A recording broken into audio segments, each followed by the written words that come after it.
You're watching the Wellness Hour, news that makes you healthier. I'm Randy Alvarez. Today's topic, replacing missing teeth with dental implants. And according to my first guest, he says nobody should be wearing a loose-fitting denture. With us, we have Minnesota's go-to implant dentist, Dr. Joe Gregorich. Dr. Gregorich, welcome to the program. Thank you for having me. All right, to be here. So I have a list of questions here about dental implants. But first, for people that don't know your practice, who's the typical dental implant patient? I think you can break that into two groups, okay? First, we have the patients that have had tooth problems their entire life. They probably grew up with parents who had dentures, and they just saw that as being where they're heading. They show up to my office, they have unhealthy teeth, bleeding gums, bad breath. They have trouble being in public places, like feeling like they can't smile, or they have to, their bad breath fills up the whole room. Wow. Sometimes I've heard them say it. They come to me and they want help, and what we do is we replace those teeth with a full set of new teeth supported by dental implants. Okay, so they feel like they're going to end up in a denture. You say some people are even told your only option is a denture. Yeah. That's why they look for you. Yeah, they come in and they just feel like, for lack of, or one way to put it, they feel like the denture train is coming down the tracks. Okay, is that right? Yeah. All right, what's the second group of patients? Second group are long-time denture wearers, and this group is kind of adapted to wearing dentures. What happens for people who wear dentures, their jaws shrink over time, and so their dentures become less and less fitting.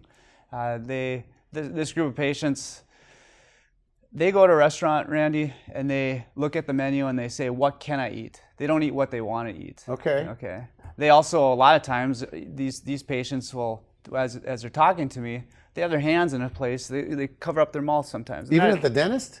Even at the dentist, yeah. Yep. They feel like their teeth could fall out at any point in time. And for those people, we can also do the same thing. We can give them a brand new set of teeth supported by dental implants. Now you say, especially for the denture wearers, that on the day of the procedure, they can walk in with no teeth, and that same day walk out with upper and lower teeth that don't come Fixed. out. Is that right? Teeth that don't you call come it out. Fixed teeth, this teeth that don't come in and out. Yeah, I do say fixed, but what I mean is like the teeth are supported by dental implants. Is that right? And now, after dental school, you spent a lot of time learning implant dentistry? There's a lot of training you take, residencies that you take to learn. It starts with single implants, and eventually you get up to multiple implants, and then, yeah, eventually this. I've been doing implant dentistry for 10 years, so it's been a... Is that right? And you've been a dentist for 17 years. 17 I told you, years. You look half your age. Thank you. So 17 years as a dentist. Did you always see this as the future of tooth replacement, like dental implants? Like, when did you kind of figure that part out? What I love about dental implants is that I can do a crown, I can do a bridge, I can do implant, or I can do root canals. They all have like a survival rate. They all have a prognosis. Dental implants, they have the highest prognosis. So in other words, 15 years after placing a dental implant, that implant is nearly guaranteed to still be in place. And for the upper and full arch patients, and people that get full teeth supported by dental implants, I mean, if they take care of them, right? Yep. How long those can last? Like a lifetime? I tell patients, if you keep them clean, you don't eat rocks, they'll last the rest of your life. Is that right? Mm-hmm. So they're kind of like permanent teeth. Yeah. Yep. Exactly. So in Minnesota, I guess the entire state, or even in Duluth, are there a lot of people wearing a denture, headed to dentures? Yes. In northern Minnesota, Randy, you could fill up U.S. Bank Stadium with a number of people in full dentures. Really, it's that common. In the United States, there's 30 million people in full dentures. Is that right? Yeah, 60 million with nine or more missing teeth. So if dental implants are so good, why aren't they all doing it? What's your take? If there's so many people with this problem? There's a few reasons for this, Randy. Number one, if you have a denture, you're not going to the dentist. And some of that has to do with people with dentures don't think they have to go to the dentist, but a lot of it has to do with these people spent years going through tooth problems. Okay. Their memories, their experiences with the dentist were not pleasant. They had pain, it was, it cost a lot of money. And so by the time they get their dentures, they feel freed from having to go to the dentist. So they just don't go. Okay. They don't think they need to go, and they don't want to go. So they don't know their options. They don't know their options. There's another group, though. They're the group that says they're too old. They think they're too old for implants. How old can you be? Like, what's your oldest patient? Oldest patient I personally have treated was 92 years old. Really? Okay. Why would a 92-year-old want to do this? Think about it. When you're in your later years of life, what is the last pleasure of life? What is one of the last pleasures? Well, eating, I guess. It's eating. It's eating. People bringing you food, things like that. Talk to anyone in an assisted living facility. How is a facility? And it's all about the food. Either the food's good or the food's not good. That's what they talk about. Okay. So if you have an ability to eat whatever you want confidently, without fear of breaking a tooth or your dentures falling out, that changes your life in your later years. What did you do for that 92-year-old? So what we did for that 92-year-old is we took a patient who couldn't chew on her back. She had no back teeth to chew on. And we placed dental implants, put brand new teeth on those dental implants, and she could chew whatever she wanted. Is that right? Yeah. So if 92-year-olds are doing this, we talked in the green room, some of your friends are 102 years old. 102-year-olds. Yep. So when the 75-year-old goes in there and says, Doc, I'm probably too old for this, it's not even close. No way, not even close. If they can come into our practice, they can typically get dental implants almost all the time. Is that right? Now, yeah, but what about bone? Like, we talk about these denture wears. Isn't it true, though, if you've been wearing a denture for 10 or 20 or 30 years, you can't do this, you don't have enough bone? No, that is just not the case. In fact, I have a patient, Victoria. She came to me, a long-time denture wearer, was told by multiple dentists she didn't have enough bone, okay? She comes to me, she's holding her hand like this. I walk in the room and I see a patient holding their hand like this. I know I can help them, and I'm excited to help them. They don't Is that right? Okay. They don't even know what they're in store for. Okay. So this patient came in, or I came in, excuse me, and she's holding her hand like this, and she said, one of my friends said, talk to Dr. Joe. So what we did for her was that we were able to give her a full set of teeth supported with dental implants that snap in and snap out. Okay. Okay. Now, this gets even better. We were able to remove the palate on her denture. Okay. Now I don't know how you and I could ever experience this, but people have their palates covered up by a denture. Foods taste different. Liquids taste different. You want to have a glass of wine? Go ahead, but you're not going to taste it. Not very well. Interesting. Yeah. So we were able to remove the palate. I love this story because a few months later, we were in a women's expo. We were marketing. We had a new associate at our practice. We're in this women's expo at a convention at the DAC Convention Center, and we had a booth there, and the place was packed, people all over. And I'm there behind our little booth with my associate, and I hear Dr. Joe, Dr. Joe, and I look, and in the middle of this crowded convention center, there's Victoria waving, trying to get my attention, and she's like pointing like this. I love my new teeth, she said. And that was not a year before that. She was in my office, hardly taking her hand away from her mouth. So it's big for a lot of these people. Life-changing. That you're a dentist. So it does not surprise me to hear that you think like the smile's like the most important thing. So how important is it? Like healthy teeth, gums, in your view? It's not because I'm a dentist, okay? Okay. All right, think about it. If we called in 10 couples in this studio, lined them up and said, what did you first notice about your spouse when you met them? What are they going to say? It's not going to be their shoes. One of the things. It's going to be the smile. Okay. Read Men's Health, Women's Health, Cosmopolitan. Read any one of those polls that are in there about what the most attractive feature of an individual is. What is it? It's the smile. Smiles in at Eyes, least the top three, hair, right? Yeah, top three. Okay. There's research that shows this. Darwin in the 1800s came up with a facial feedback theory. Okay, what was that? That said people who smile are happier, people who don't smile are sadder. And since then, and this is true, 300 experiments have been done since that time, which support that theory. So do you notice it with your patients, or do they even tell you, like, I'm happier now? Like they get compliments on their smile and things like that? Yeah, I do. Think about it, Randy. As I was traveling out here, I'm at the airport. I go up to the rental car center. Let's just say there's not a line, which there's always a line, but there's no line. There's two associates there. They both look up to help you. One's smiling, one's not. Where am I going to go? I'm going to go to the one smiling. People gravitate towards smiling.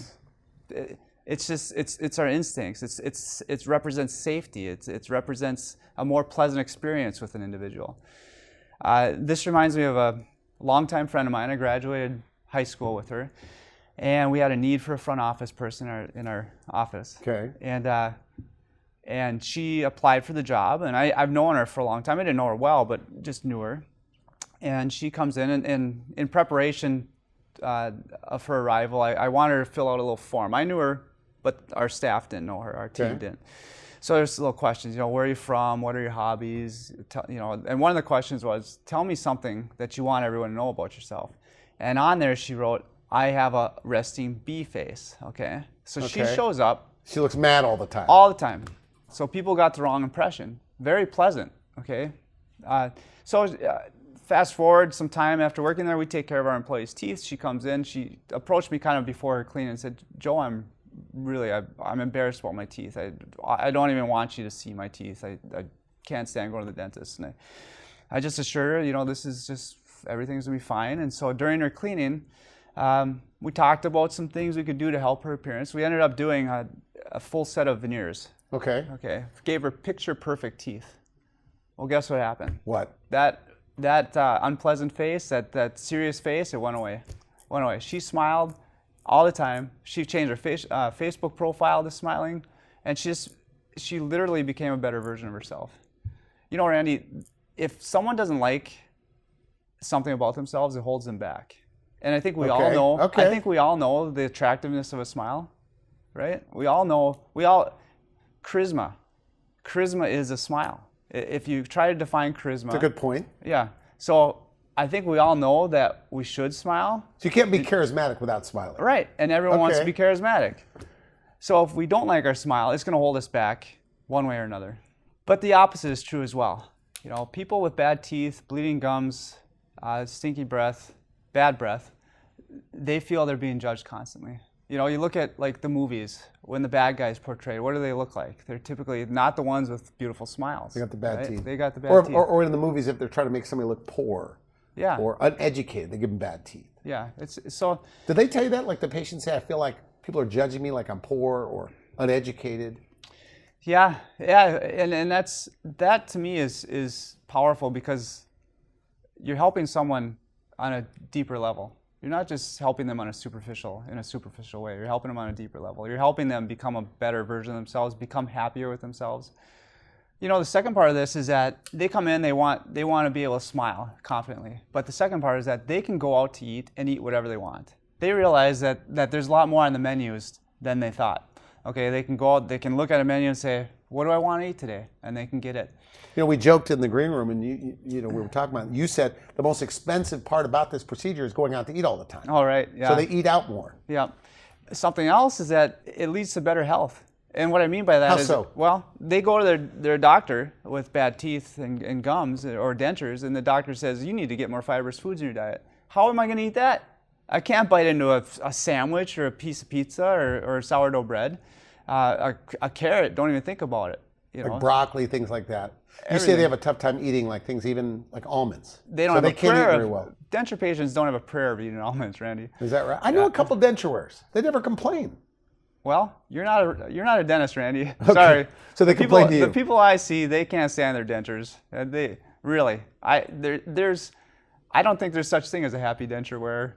Are there common foods that you hear, like after they get their new upper lower set of teeth supported by implants? Is it steaks? Is it corn on the cob? Is it apples? Like, what do you hear? Yeah, the number one thing I hear, I would say, is steak. 100% steak. They're not restricted on what they could eat? No. I know of a guy. You could bite a carrot with your front teeth, or you say, hey, take it easy on that stuff. I know of a patient who tells his son all the time, I used to forget my keys to my house. Okay, now if I forget my keys, I chew through the door. So they feel like they could chew whatever they want. Whatever they want. And do they gain weight or do they lose weight? Typically they gain weight. In fact, I joke with patients. I'm like, next time I see you, you'll be 50 pounds heavier. Okay, and then they start getting healthier, eating healthier. Actually, the opposite's true. They eat healthier. So what do they like more, the way it looks or what they can eat? I think it starts with the way it looks, but then it turns into they don't realize how held back they were by their previous situation. Do you ever do a consult, like you're talking to a patient, you're hearing their hard luck story about bad teeth. Do you ever get excited going, they have no idea how good this is going to be? I sometimes get goosebumps. Honestly. Really? Yeah. Like they say, okay, I'm going to move forward with this, but yeah. Tell me about that. What do you mean goosebumps? I know where they're heading. I know how much it's going to impact their lives. You take someone who can't eat whatever they want, they can't smile whenever they want, and you give them the ability to do so, they change their lives. Now, but patients will say, Doc, you changed my life. No, they changed their own life. They came to me. They finally got fed up with what they were going through and said enough's enough. Some of these patients, they go back to their work or their family and their friends, and they're asked, what's gotten into you, Bob? What are you smiling about all the time? Yeah, what are you? You got something you're not telling us? They're just different people. What's it like when they look at in the mirror for the first time? There's a lot of emotion for everybody. I just did a case on Monday. Someone with very bad teeth and gums, and we removed her teeth, gave her a brand new set of teeth supported by dental implants. And we have what's called the reveal. We give her the mirror. I mean, I was emotional. She was crying. There was someone else, one of my assistants in the room, had to leave the room because she was crying. So it's a powerful moment. And it just keeps getting more powerful the more that they realize that their life is improving. Now, you told me that also sometimes the spouse or the family also gets emotional too when they first see it. Yeah, I've actually heard that from spouses. That what did you do to my husband? He's someone I didn't know. Like they think they forgot. They forgot. Yeah, they forgot about. They married a grumpy old man. Married. Yep. And you get used to it. People get used to being who they are, and they adapt to their environment, and so then they see someone who's totally different than how they've been the last couple of decades, but they're reminded of who they were when they first met. It's beautiful. Tell me about this, and correct me if I'm wrong. How dental implant dentistry is typically done. You go to one doctor that does the surgery, you go to another doctor that puts the teeth on top, and then you got to maintain elsewhere. At your office, you do all three parts. Is that why you do it so quickly? That's part of the reason why it's quickly. And don't get me wrong, Randy, we have great specialists in our area, great oral surgeons, prosthodontists, periodontists. So the problem with that is that going to many different specialties like that, it costs more for the patient, it's inconvenient for the patient, and the patient, they really don't like to go to meet new people.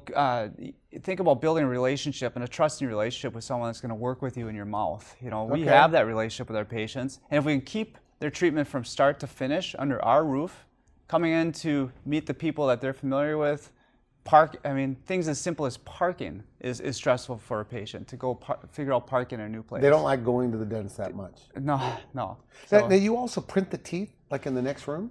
We have a lab that can do printing, milling work. We also have a real close relationship with the lab that we use for these cases. Yeah, it's very streamlined. Very. It's been a well thought out process, well evolved. The whole process has evolved a lot over the decades. I had an oral surgeon who told me, he goes, Randy, there's this new breed of dentists. It's not a recognized specialty, but they're like super general dentists. They do their own root canals. They do their own orthodontics. They do some of the, working with people with gum infections, things like that. Do you feel that's you a little bit? Do you do all those things, by the way? I do. Yeah, we do. We're a full, we have family. Gregorich Family Dental is our name. And the reason why it's like that is because we offer comprehensive care for the entire family, from children to geriatrics. My partner does all the orthodontics in the practice. Our goal is to not refer our patients. We care about them. All done in one place. All done in one place. Because you also have an associate dentist or a dentist that's a partner. He's a partner, yeah. That they do one thing and you do the implant part of it. Yeah. We do all the general dentistry. Like we both do root canals, fillings, crowns, extractions. The other advantage of doing all the things that we do on our own roof is that if we can save teeth, we will. In fact, that's my goal as a dentist, is to save teeth. And you told me there are some practices that only do one thing. One thing. They remove teeth, place implants. That's what they do. At our office, because we do everything, if we can save teeth, we will. And patients... So that's less expensive. Typically less expensive, to save teeth. Yeah. Now, I'll put you on the spot since we're talking about money here. I asked you, I said, when you're giving somebody a full set of teeth supported by like 4 or 6 implants, where do you stack up as far as price? And you said you're less. In fact, one of the people you said, I'm not putting words in your mouth, I think you said about 50% less. Is that right? Yeah, I'm a general dentist. I can charge general dentist fees, which are less than specialist fees. We do it all under our roof. So we avoid a lot of the extra visits that cost money. We have a great relationship with the lab, so we can get it done for less costs, overhead costs. And we're able to do it in such, when you put it all together in a very concise, methodical fashion, that equates to lower costs. Do you like have a secret little thing when they say, I don't like going to the dentist, to kind of, do you ever feel like, they're going to like it here when this is all? It's almost like a challenge. It's almost like a challenge, yeah. And I like a challenge. Now, the one thing about dental implants, it really does seem painful. It does, and I know why. If you're thinking about it, from the outside perspective, it seems like a painful process. But we have anesthetics. That, so they're all numbed up. They're all numbed up. We offer sedation, so if they'd like to be sedated, and sedation, mind you, it helps with the comfort level, but also it really, people don't remember the process at all. They don't. So they get new upper and lower teeth and they don't remember the process? By the time they remember it, the teeth are in there. They're fixed, and they're able to, they have the whole process, the whole procedures in the past at that point. Yeah, but what if you have bad gums? I mean, some people, that's why they lost their teeth, is bad gums. Can the gums support an implant? Bad gums? Yes. And actually, bad gums, that's the perfect candidate. And because of bad gums, it's a process of having teeth that are breaking down and being in the presence of bacterial infection. That's what causes the bad gums. So if we get rid of the sick teeth, the gums get healthier. Is that right? Yeah, that's exactly what happens. So the gums get, and what about the bad breath associated with gum disease? How soon does that go away, and why does it go away? Well, similar to how the bad gums are affected by the bacterial infection that the sick teeth are causing, the bad breath is also caused from that too. Bacteria is what causes the bad breath. So that's where the odor comes from? Absolutely, yep. And that goes away? It does. So of the two groups of patients you talked about that would benefit the most from new teeth with implants, the denture wearer or the person that's been determined all of their teeth have to come out, but they don't want dentures, what are the steps to getting to the upper and lower teeth that don't come out? So there's 3 steps. The first step, we get you in, we find out if you're a candidate. We talk about options, okay? We go over financing, okay? And once everything's set up, that's it. Second step is the fun part. It's smile design. We have patients bring in pictures of maybe what they look like before their teeth got bad. Is that right? Yeah, okay. We're able to kind of, we really want to match their expectations with this process. So we can talk about shape of the teeth. We can talk about shade of the teeth, shade and shape. Yeah, it's the fun part. And you do a lot of this on a computer? A lot of it is on the smile design almost part? everything is digital. Yeah. Oh, is that right? Yeah, it's technology has come so far. We can actually take digital images of a patient and show them what their teeth look like now and what they can look like at the end. That's very nice. It is nice. Okay. And we want patients to, the fewer surprises, the better.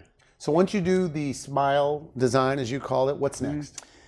It's showtime. Okay. Patients come in, they get their new teeth, and they leave with a full set of new teeth supported by dental implants. And they're almost always sedated, some sort of sedation. Yeah. We offer sedation so they can essentially go to sleep for the appointment, and when they wake up, they have their new teeth. Okay. Now, what about after? Like, how painful is that afterwards? That's a good question. Patients, the discomfort is typically managed by ibuprofen and Tylenol. So just over-the-counter stuff they could use to manage it. And in fact, I was thinking about this. I can't think of the last time I needed to use narcotics to control a patient's pain after this type of procedure. In fact, I have some patients that say it didn't hurt at all. And it's patients that, we have a very systematic taking ibuprofen and Tylenol the night before, the day of, the day after for a few days. And I have patients that say, I just quit taking my ibuprofen and Tylenol because it didn't hurt. Is that right? How soon can they eat if everything works out? A soft diet, they can eat right away. But after those limitations are gone, they can eat whatever they want. Steaks, salads, pizza. Do they ever call you worried? Am I okay to eat a steak or bite into an apple? Yeah, I tell them to tread lightly, but go for it. Right. Yeah, there's no stopping these people. In fact, when I see these patients, in the months and years following this, a lot of times they're telling me what the new thing is they ate that day or that week. That's a big part of this. Yeah, it is. It really is. And you say sometimes they're unrecognizable with their personality after it's done for the followers. And it's almost like they didn't believe me. And now that they're experiencing it, they believe me. And we're short on time, but for this group of patients that are going to get upper and lower teeth supported by dental implants, how many implants or what's the options for these patients? Yeah, what we start with sometimes is we start with 2 implants on the bottom, and we take a denture and we can snap in, snap out on 2 implants. Okay. We can also do 4 implants. It's no surprise. Like the more implants, the better retention for these patients. For a snap in, for a snap in, out snap set of out. teeth. And that's nice. Same as the upper too? The upper, usually it's 4 to 6 on the upper. Okay. And for a denture snap in. The upper is nice too. We can remove the palate, which opens up a whole array of pleasures that the patient has been missing out on for decades. Okay. And that's nice, Randy, but at the end of the day, it's still a denture. Okay, there's still some movement, and there's still something you have to take out. There's maintenance costs associated with it. Things break, the attachments in there break, and they need to have those replaced. So it is ongoing maintenance with a snap-in Ongoing set of maintenance. teeth. Yeah. Okay. And quite frankly, for relatively a little bit more money, they can actually have a full set of teeth that are locked into place. How many implants for that?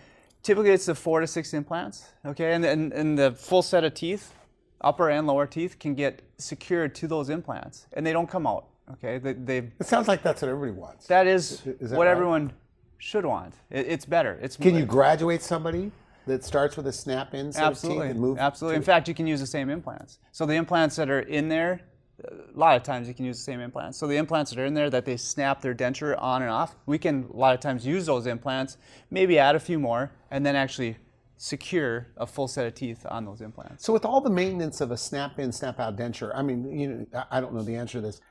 Is it longer? Is it more expensive in the long run? Yeah, actually it probably is. If you add up the costs over the long run, it probably adds up to more than it would have been had they just gotten the full set of teeth fixed on the implants in the beginning. Okay, and we got to talk about insurance, because even the best dental insurance, max payouts, $1,000 to $2,000 a year, Medicare, Medicaid, like you say, you'd love to take it, they just don't pay. But you say most people are financing this, not just in your practice, I guess across the country. Yeah. And the funny thing is, if you take the 60 million people in the U.S. that are missing 9 or more teeth, a lot of those 60 million are driving $60,000 to $70,000 trucks. Okay. Yeah. So the cost of everything in our life has gone up. Dental implants has not gone up in that same degree. In fact, implant dentistry is more affordable than ever. Okay. Why? Because I'm a general dentist placing implants, and that's happening across this country. So it's one doctor, one fee. One doctor, one fee, and you can. I talked about the expensive trucks people drive. You can get a full set of teeth fixed on dental implants for a fraction of that cost. And all the patients that go through this, they have regrets. Okay? They have regrets. The number one regret, why didn't I do this sooner? Really? Yeah. So you hear that? I hear that all the time. Because you said some people they hate their teeth for like 20 years, 30 years. For years, and they adapt to it. They kind of forget how much their teeth are bothering them. They kind of forget how much their lifestyle is altered because of their teeth. And then they have this done, and then they remember, and they think back, and they think 5 years ago, 10 years ago, 20 years ago, and they think, why didn't I do this sooner? Final message. Let's say the patients have heard what you have to say, they've listened to what you have to say, they're either wearing a denture or really bad teeth and gums, they've been told maybe your only option is a denture, and they've heard you, but they're still skeptical. What do you say to them? Come on in. We want to help you. I'm excited to help you. You will change your life by doing this. And do they get to meet you usually on every one of these consults? Yeah, I get excited. If I see a new patient in the schedule, I make a point to get in there as quickly as I can. Very nice. And should they make an appointment on the website or just call you? What's easier for you? Whatever works best for them. You can make an appointment on the website, or you can call our office. Okay, good. I want to thank you for coming on the show. Good stuff. Thank you. Thanks. You've been watching the Wellness Hour, news that makes you healthier. I'm Randy Alvarez. For now, I wish you good health.